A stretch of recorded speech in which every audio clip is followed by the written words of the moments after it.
I believe that God is a logically necessary being in the broad sense. That is to say, that it is literally impossible for God not to exist. It's not that God just happens to exist, that he just sort of happens to be there, so that God could ask himself, why do I exist? Why is it that a world is real in which I exist? That is absurd. Rather, God, as the greatest conceivable being, is a being whose non-existence is impossible. He is a metaphysically necessary, self-existent being. And one way to explain this or to express it is to say that God exists in every possible world.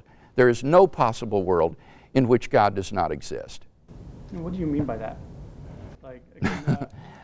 I mean that God is, well, let me start over again. I mean that it's literally impossible for God not to exist. I don't know how I can make it clearer than that. How do you defend that? Like, is there an analogy or something like that, like, because of this, that's why I believe that? I think there are a number of reasons, both philosophically and theologically, that lead to the conclusion that God is a metaphysically necessary being. One would be the very concept of God is the concept of a greatest conceivable being. If there was anything that was greater than God, then that would be God. So by the very concept of God, God is the greatest conceivable being. Now, a greatest conceivable being would be a being which exists necessarily, not one which exists contingently. So the very concept of God, I think, entails that God is metaphysically necessary. In addition to that, several of the arguments for God's existence issue in the existence of such a metaphysically necessary being. For example, the argument from contingency says that anything that exists has an explanation of its existence. And that explanation will either be in an external cause, or else it will be in the necessity of the thing's own nature.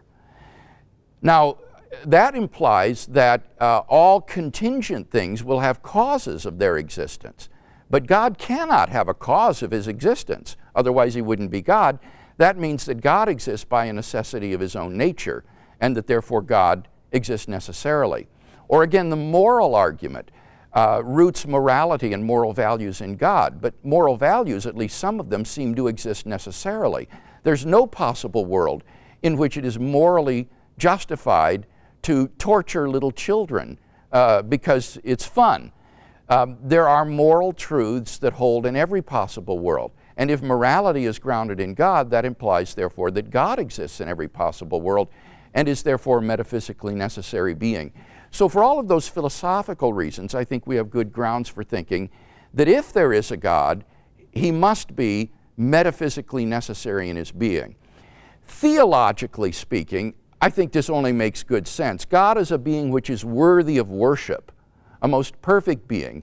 And I think that a being that exists necessarily is more worthy of worship than one that just sort of happens to exist, that accidentally exists. So theologically, the concept of metaphysically necessary existence also seems to be a richer concept of God than the concept of a God who just happens to be there by accident.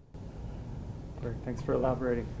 Can there be meaning without God in a human life? I think it's important that we distinguish between objective meaning in life and subjective meaning in life.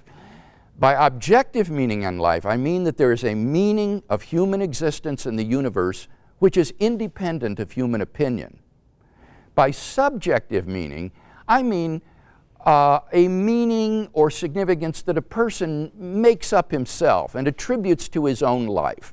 For example, someone might say, well, the meaning of my life is to bat 400 in the major leagues and hit 40 home runs every year.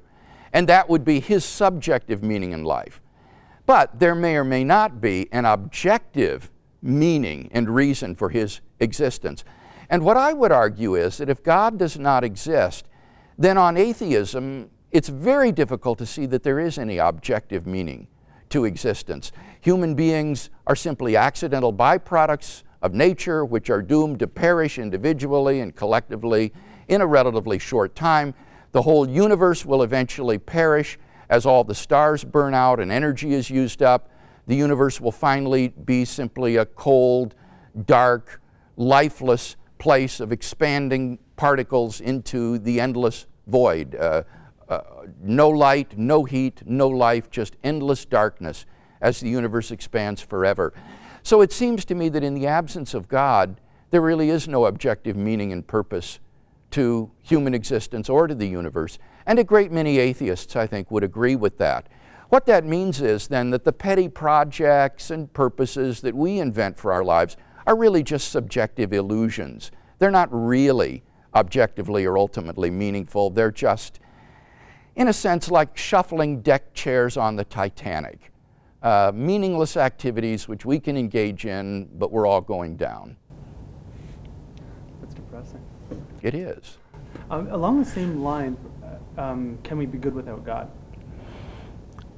I think it's important with respect to moral values to distinguish between objective moral values and subjective values. By objective moral values, I mean moral values which are valid and binding independently of whether anybody believes in them or not.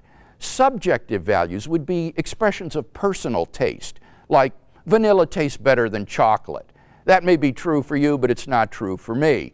Those are subjective values. And what I would argue is that if there is no God, then there really is no objective moral value in life.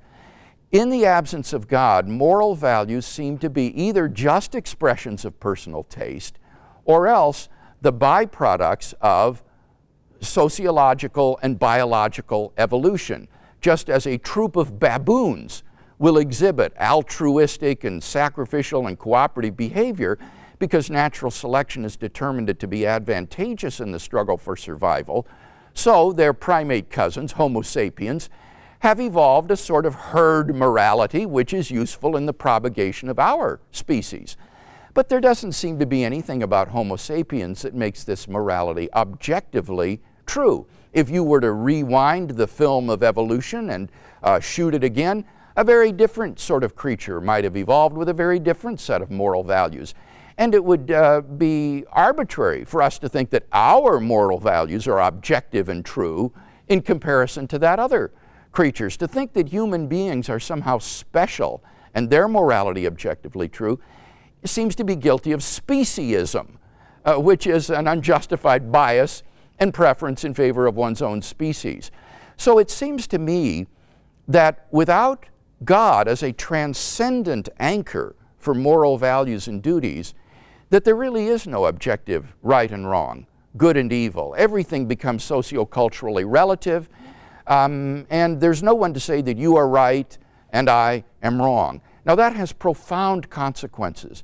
What that means is that we cannot say that rape, child abuse, torture, infanticide, injustice, racial discrimination are really wrong.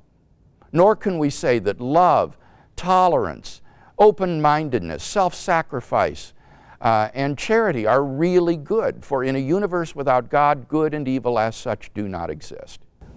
Mm-hmm. How can Christianity be the one true religion?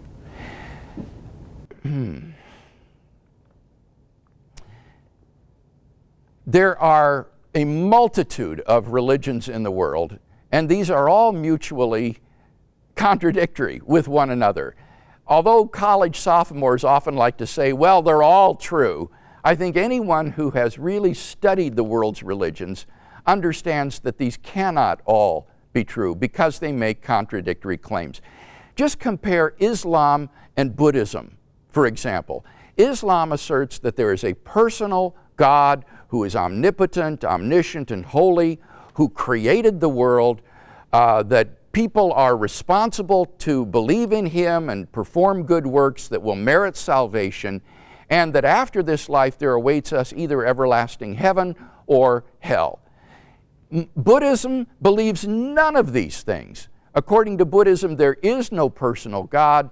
The world is eternal. Man does not have a soul which is distinct from the body. There is no such thing as heaven or hell or salvation. Sin is illusory. ultimately these beliefs have almost nothing in common, so they clearly cannot both be true. They could all be false, but they cannot all be true. So that means that we have to face the difficult task of assessing what evidence and arguments can be offered on behalf of these various world religions. And I would argue that when it comes to Christianity, there are good reasons to believe, first of all, that there is a personal creator and designer of the universe who is the locus of moral values, who is distinct from the world and has made the world. And secondly, that this creator has revealed himself decisively in the person of Jesus of Nazareth and has vindicated the radical personal claims of Jesus to stand in God's place, to inaugurate the kingdom of God in human history by raising him from the dead. And so on that basis, I think we can say that Christianity makes the best and most plausible claim to be the one true world religion. More evidence for God or flying spaghetti monster? Do you want to even explain that concept, flying spaghetti monster? Okay. A few years ago, when the State Board of Education in the state of Kansas in the United States was debating whether or not to adopt certain standards that would require intelligent design being taught along neo-Darwinian evolutionary theory in high school classrooms, a certain fellow made a sort of mockery of this by imagining that the flying spaghetti monster, which is a sort of conglomeration of spaghetti with two meatball eyes, was the one who's responsible for creating life in the universe. And he used this as a parody to say that if intelligent design should be taught, then the flying spaghetti monster has an equal claim to be taught in Kansas schools, which is obviously absurd. Now, in fact, this wasn't really a very good parody, because the proponents of intelligent design insist that they are not identifying the intelligent designer as God. They freely admit and insist that to be the intelligent designer of the cosmos does not require such properties as omniscience, omnipotence, omnibenevolence, and so forth. So that paradoxically, the flying spaghetti monster parody was actually an instance of intelligent design. It would be an intelligent design hypothesis, but one that would be unjustified because it would attribute all sorts of specific properties to the intelligent designer, which could not be inferred from the phenomena to be explained, namely biological complexity. So in fact, the parody was really rather misconceived, despite the popularity that the flying spaghetti monster received on the internet. Now, what I would argue is that there are arguments for the existence of God based on things like the origin of the universe, the design of the fine-tuning of the initial conditions of the Big Bang, the moral argument for God's existence, which show that in fact the creator and designer of the universe cannot be a flying spaghetti monster. One reason, very simply, is a flying spaghetti monster is a physical object. It is a material object extended in space and time, and therefore it cannot be the cause of the Big Bang, because the cause of the Big Bang has to exist beyond space and time and be the creator of all matter and energy in the universe, which come into existence at the initial cosmological singularity. So the cause of the universe has to be an immaterial, timeless, spaceless being which transcends the universe and brings it into existence. And therefore the flying spaghetti monster hypothesis is simply inept as an explanation of the origin of the universe, not to speak of the fine-tuning of the laws of nature to which this flying spaghetti monster would himself be subject. So the parody is a silly one, and it does really nothing to undercut the standard arguments for a transcendent creator and designer of the universe, which enable us to deduce several of the properties of this being, which are theologically significant and consonant with the classical concept of God. Dawkins' central argument. Could you basically say what that is and Yeah. then your response to it. On pages 157 to 158, as I recall, in his book, The God Delusion. I got 57 to 68. 57 to 68? I don't, That's a misprint. Oh, yeah, you would know. Yeah. Sorry, start again. On pages 157 to 58 of his book, The God Delusion, Richard Dawkins outlines or summarizes what he calls the central argument of my book. And when you look at this argument, the conclusion to which is, therefore, God almost certainly does not exist, it is a patently logically invalid argument. Even if you grant all 6 steps in the argument, the conclusion that God does not exist doesn't even follow logically from the argument. So it's on its face, it's logically invalid. But when you look at the argument more closely, I think it has a number of premises in it that are false. What are these premises? Well, Dawkins says that you cannot infer a designer of the universe based on the complexity in the universe, because this raises a further question, namely, who designed the designer? And that therefore this leaves biological complexity unexplained. Now, this argument on Dawkins' part, I think, is quite inept, because philosophers of science recognize that in order to recognize an explanation as the best explanation, you don't have to have an explanation of the explanation. In order to recognize that an explanation is the best, you don't need to have an explanation of the explanation. Let me give you an example. Suppose archaeologists digging in the earth were to come across artifacts looking like arrowheads and pottery shards and tomahawk heads. It would obviously be justifiable to infer that these artifacts were the products of some lost tribe of people, even if the archaeologists had no idea whatsoever who these people were or how they came to be there. Similarly, if astronauts were to discover a pile of machinery on the backside of the moon, they would be justified in inferring that these were the products of intelligent design, even if they had no idea whatsoever where this machinery came from or who put it there. You don't have to have an explanation of the explanation in order to recognize that an explanation is the best. And similarly, in the case of biological complexity, in order to recognize that intelligent design is the best explanation of biological complexity, you don't need to be able to explain the designer. That can be left an open question for future inquiry. So the argument is inept right from the beginning. In fact, when you think about it, if in order to recognize an explanation as the best, you have to have an explanation of the explanation, that leads immediately to an infinite regress. You need to have an explanation of the explanation of the explanation, and so on to infinity. You would never have an explanation of anything, which would destroy science. So that Dawkins' principle, if adopted, would actually be completely destructive of science. That's how inept this argument is. So that argument doesn't work. Now, Dawkins goes on to defend the idea that a designer wouldn't be a good explanation because he says the hypothesis of a divine designer is more complex than the world that you're trying to explain. An explanation has to be simpler than the phenomenon you're trying to explain, and he thinks a divine designer is less simple than the world, the universe involving all this complexity. Well, that is completely mistaken. When you reflect on the idea that God is an immaterial entity, a spirit, he is a mind without a body, then God is a remarkably simple entity because he has no parts.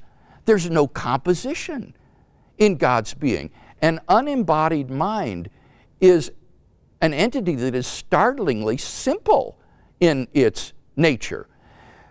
So what Dawkins has obviously confused is a mind's ideas, which may be very complex, with a mind itself, which is a very simple entity.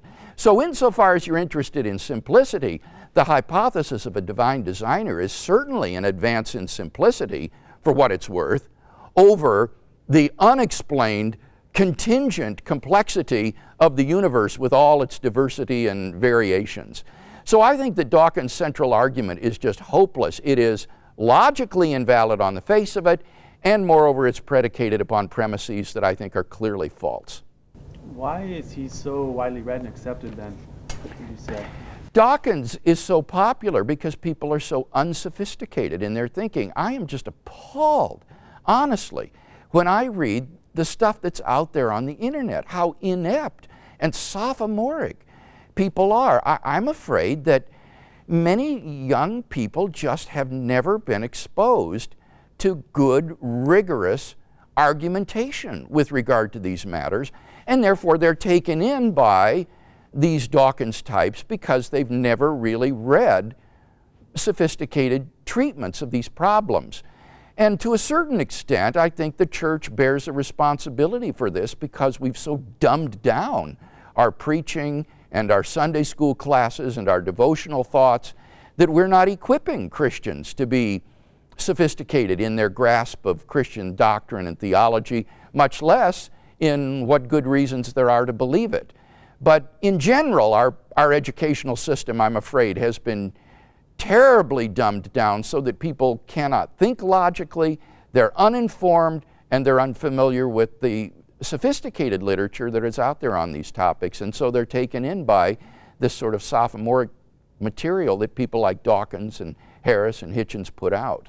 It must be extremely frustrating for someone in your position. Well, you know, it's not so much frustrating as it is just terribly disappointing. I've started a website this last year called reasonablefaith.org, where I furnish all kinds of material on the defense of Christianity free of charge for folks on the internet.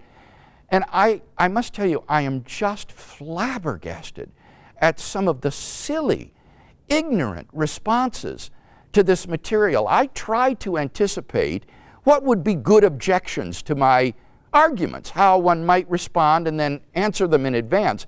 But what I've found is I cannot anticipate the irrational, absurd, ludicrous responses to my arguments that many people think are just devastating knockdown responses, so that it's become just impossible to anticipate some of the responses to these arguments. Let me just give you one example. A key premise in the cosmological argument is whatever begins to exist has a cause. One of the responses that's out there on YouTube and other places on the internet that some people just find devastating, this is so convincing, they say nothing ever begins to exist because everything has material out of which it's constituted, and those atoms and particles existed before the thing did, and so nothing ever begins to exist. The first premise is false. And I think, what is the matter with these people?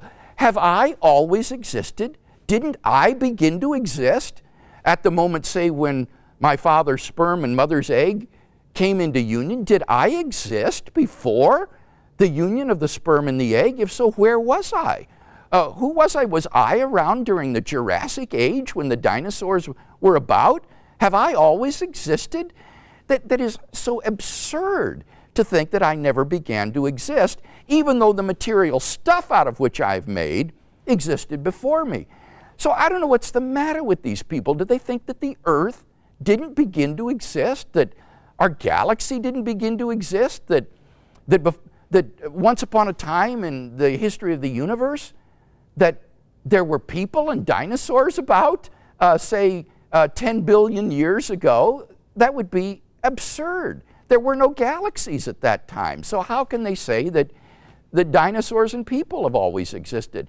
It's just irrational. And yet people think that that refutes the premise that whatever begins to exist has a cause, when it doesn't do so at all. So I'm just utterly bewildered at how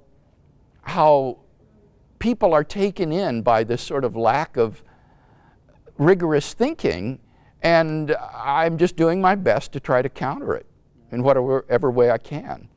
Great. Can we stop for a second? Just going to close the door. Yeah. Go ahead, Elaine.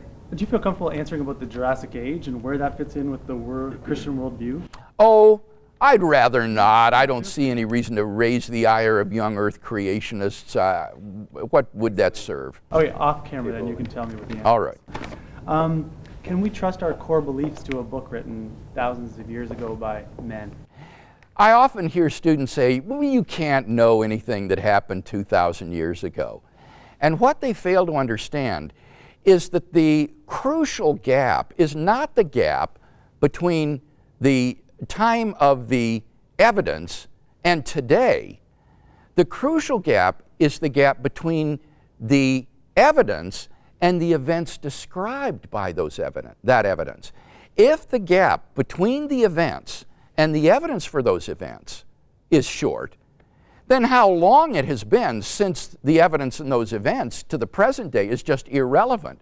Good evidence doesn't become bad evidence simply because of the lapse of time. And with regard to the New Testament, when we look at the evidence, what we discover is that these records of the life of Jesus were written down within the first generation after those events, while the eyewitnesses were still alive, with people who had firsthand contact with those who had accompanied Jesus during his lifetime. So that we actually have better sources for the life of Jesus of Nazareth than we do for most of the major figures of antiquity. For example, take Alexander the Great, the great Greek conqueror. Our earliest biographies, earliest sources for Alexander the Great, come from Arrian and Plutarch 400 years after Alexander's death. And yet, Greco-Roman historians still regard these records as fairly trustworthy accounts of the life of Alexander the Great. The fabulous legends about Alexander didn't arise until the centuries following those two authors. And contrast that to the New Testament, where we have books and records that are written within the first generation after the events while the eyewitnesses are still alive. So I think that we have very good evidence for the life of Jesus of Nazareth, very trustworthy evidence, and how long it has been since that evidence till today is simply irrelevant to the reliability and trustworthiness of that evidence. Is it plausible that Jesus' resurrection was based on a pagan myth? One of the views that circulates on the internet today is that beliefs like the virgin birth or the resurrection of Jesus are paralleled in ancient pagan mythology, and that the Christian beliefs were derived from these pagan myths. Now, in fact, this hypothesis is just rooted in ignorance, despite its popularity. This was a view which was floated in German scholarship in the so-called History of Religions school at the end of the 1800s and early 1900s. And the History of Religion school sought to ransack the literature of ancient mythology to find parallels to Christian beliefs. And some even sought to explain the origin of Christian beliefs by these parallels. This movement, however, collapsed in the early decades of the 1900s, and that for primarily two reasons. First of all, it was discovered that the parallels were in fact spurious. For example, the supposed parallels to the virgin birth are tales of gods coming down from heaven, taking on human form, and having sexual intercourse with human females to sire divine human offspring, like Hercules. Well, as such, this involves gods physically copulating with human beings. It's not at all like the virgin birth story in the Gospels. In fact, there is nothing in pagan mythology that is parallel to the virgin birth accounts in Matthew and Luke. With regard to the resurrection, what you discover is that there are not really parallel myths of dying and rising gods. At best, these gods are symbols of the crop cycle as the vegetation dies in the dry season, and then the vegetation comes back to life in the rainy season. It wasn't applied to purportedly historical individuals dying and coming back to life at all. And in other myths, like the myth of Osiris, Osiris doesn't really come back to life. He just lives on in the underworld, in the nether world of the dead, where he's the king of the underworld. So that the consensus among scholars today is that there simply are really no myths of dying and rising gods in pagan mythology. The notion of resurrection from the dead that you find in Judaism and that is applied to Jesus is quite unparalleled in pagan mythology. In fact, this has led to what one scholar has called the eclipse of mythology in historical Jesus studies. Today it is recognized that the proper framework for interpreting Jesus of Nazareth is not pagan mythology, it is first century Palestinian Judaism. Jesus was a Jew, he was raised as a Jew, he believed in the God of the Old Testament, the Hebrew Bible, his disciples were Jewish, and it is against that background that Jesus is to be understood. So that some scholars have referred to the Jewish reclamation of Jesus, which has taken place, and now regards these pagan contexts as really quite irrelevant and quite foreign to properly understanding Jesus of Nazareth. Jesus is to be understood and interpreted against the background of first century Palestinian Judaism. So these crazy internet sites are rooted in scholarship that is 100 years old and hopelessly out of date, but these folks just aren't apparently aware of it and continue to perpetuate these ideas that have been virtually unanimously rejected in scholarship. That was the first reason the history of religion school collapsed. The parallels were spurious. The second reason was, in any case, there's no causal connection between those beliefs and the beliefs of the earliest disciples. The belief in Jesus' resurrection was not a belief that came about in the later church after the decades had passed. Rather, this belief goes right back to within the first few months after Jesus' crucifixion. You can push the sources that far back. This was a belief which the original disciples who followed Jesus during his life and who saw him die, saw him crucified, suddenly came to believe sincerely and were willing to go to their deaths for. And it's simply preposterous to think that these men would have come to believe that Jesus of Nazareth was risen from the dead because they had heard pagan myths about dying and rising seasonal deities. So there's just no causal connection between those myths and the origin of the disciples' belief that Jesus is risen from the dead. There had to have been some sort of powerful, transformative experience in the lives of these men to make them believe something that was so preposterous, so extraordinary, that they were willing to die for the truth of that belief. We're doing a series on heaven and hell, and I don't know if you're comfortable answering this, but the fate of the damned trumping the joy of the saints in heaven? Yeah. Is that something that you want to tackle? Well, I've written about it. What would be the question? The question being a Christian mother, an atheistic son, that type of scenario, the memory. I think you... Yeah, that's a different question that I thought I didn't care to address this morning. It's okay if you don't want. It's just we're doing a series on heaven. Yeah. And I don't know that we have anyone who could answer it. Like I thought I saw you believe in the wiping out of the memory, and then that's okay. Well, I said that's a possibility. And that's okay for God to do that. Yeah, it seems to me that that's possible. But that isn't something you feel comfortable with. Oh, I didn't think it was something so important to talk about, unless you want me to say that. It's just we're doing a series on hell, and so it may be a good point that we couldn't get addressed from someone else. All right, well, I'll say it. The last question, if you don't. You don't want to do it now? No, we can do it right now. I'm just. All right, let's do it now. Sometimes people ask, how could the blessed in heaven truly be happy if they knew that some of their loved ones were damned in hell forever? That would ruin their happiness, so that heaven really wouldn't be heaven for them if they knew that their loved ones were in hell. It seems to me that although the Bible doesn't address this question specifically, there are a couple of possible answers that would solve this problem. I don't know if they're true, but they seem to me to be possibilities.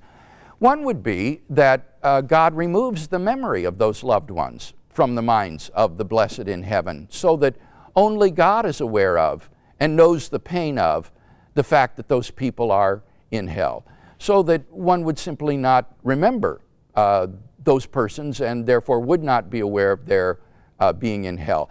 Very often in our own lives we'll shield people from painful knowledge that would do them no good whatsoever, but would only hurt them. For example, we have closed coffin funerals, where a person who's been horribly disfigured, say in an accident or in burning, there's no need to expose that person to the public view. We shield people from that knowledge, and I'm sure every one of us could think of other cases like that.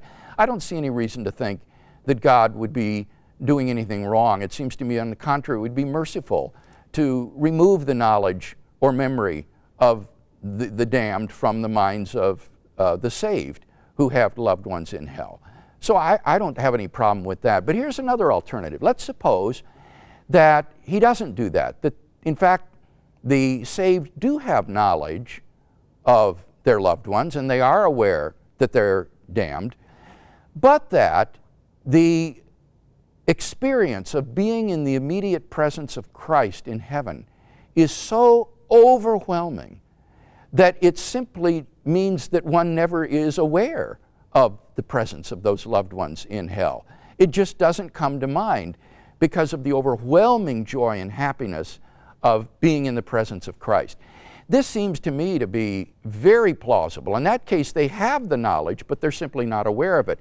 For example, I have all kinds of knowledge that I'm not aware of right now. I have the knowledge, for example, of my son living in San Antonio, but until I thought of it, I wasn't aware of it. That was in my subconscious. And there are lots of things in my subconscious that I'm not thinking of right now, even though I know them.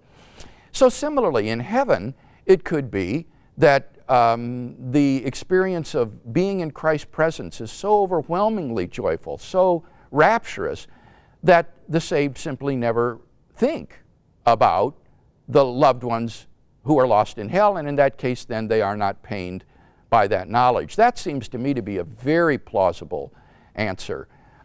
Think of someone, for example, who is having a rapturous experience. Say he's making love to his wife. He's aware maybe that there's a leaky faucet in the kitchen that needs fixing, but he's not thinking about that at that time because of the rapturous experience of being united physically with his wife in a loving embrace. It seems to me that in many cases one can have an experience that is so emotionally overwhelming that one just simply isn't aware of other things that one knows. And that's, I think, very plausible for the blessed in heaven who are in the immediate presence of Christ and of God with all his grandeur and loveliness and majesty. What is the relationship between faith and reason? In understanding the relationship between faith and reason, I've found it very helpful to distinguish how I know my faith to be true from how I show my faith to be true. I would say that the fundamental way in which we know that our faith is true is through the self-authenticating witness of God's Holy Spirit. That is to say, God himself in personal relationship with us bears witness to us that we are children of God and we are rightly related to him and that Christianity is therefore true. And what that implies is that even the most ignorant person, an illiterate peasant who has neither the time nor the resources nor the ability to study arguments for the existence of God or the evidence for the historicity of the Gospels, can know with confidence that Christianity is true because the Holy Spirit witnesses to him that it is true. It means that a mentally retarded person or a child can have a confident and rational faith in Christ because of the witness of the Spirit. So the fundamental way I think that we know our faith is true is through the witness of God's Spirit. But when it comes to showing someone else that our faith is true, then we're engaged in presenting arguments and evidence for our faith. And I would say that the way in which we show our faith is to be true is to present sound and persuasive arguments on behalf of Christian truth claims that appeal to objective reason and evidence. So that would be the way in which I understand the relationship between faith and reason. Right. So what would you say over your years you've learned to be the best arguments for theism?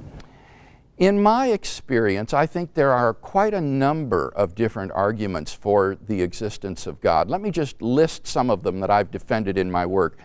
One would be the contingency argument that holds that God is the best explanation of why anything at all exists rather than nothing. A second would be the Kalam cosmological argument, which argues that God is the best explanation for the origin of the universe at some time in the finite past. God brought the universe into being from nothing. A third argument would be the design argument, which holds that God is the best explanation for the remarkable fine-tuning of the initial conditions of the universe for intelligent life. Another argument would be the moral argument, that God is the best explanation for the existence of objective moral values and duties in the world. I would also think that the ontological argument for God's existence is a sound argument, which argues that the very possibility of God's existence implies His actuality, and that therefore, if God is even possible, it follows that God exists. And finally, as I said, I think we can know that God exists through personally experiencing Him as a kind of properly basic belief, in the same way that I know that the external world exists or that the past is real.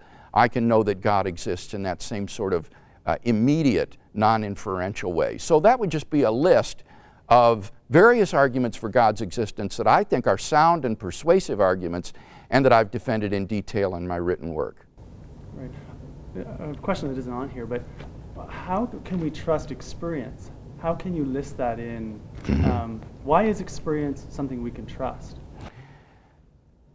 Philosophers recognize that there are any number of beliefs which we cannot prove to be true, but nevertheless which we all accept and are rational in doing so because they're rooted in our experience. Examples would be the reality of the external world or the reality of the past. When you think about it, you can't prove either of those beliefs. There's no way to prove that you're not a brain in a vat of chemicals wired up with electrodes being stimulated by some mad scientist to think that you're here in this room seeing these objects that aren't really there. There's no way to know that the world wasn't created 5 minutes ago with built-in appearance of age, memory traces in our brains from events that never happened, food in our stomachs from the meals we never really ate. So that you cannot prove evidentially the reality of the external world or the reality of the past. And yet these are clearly rational beliefs which we all have. You would be crazy, literally, if you thought that the world was created 5 minutes ago or that you were a brain in a vat. Philosophers call these properly basic beliefs. They are part of the foundations of a person's system of knowledge. But these beliefs aren't arbitrary. They're grounded in our experience, in the context of seeing and hearing and touching things. I form naturally the belief that there is an external world of physical objects which are real. And I am rational in holding to these beliefs in the absence of any reason to think that they are unreliable. Unless the skeptic can give me some good reason to think that I'm a brain in a vat or that these beliefs are otherwise unreliable, I'm perfectly within my rational rights to retain those beliefs. Now, I would similarly argue that belief in God is properly basic for those who genuinely know God. They have an immediate experience of God as an objective reality, bearing witness with their spirit that they are in relationship with Him, that they know Him, and that in the absence of some defeater, some reason to think that that experience is delusional, you are perfectly within your rights to go with that experience and to believe that that experience is what we would say is veridical, that is to say, is of an objective reality. Great, thanks.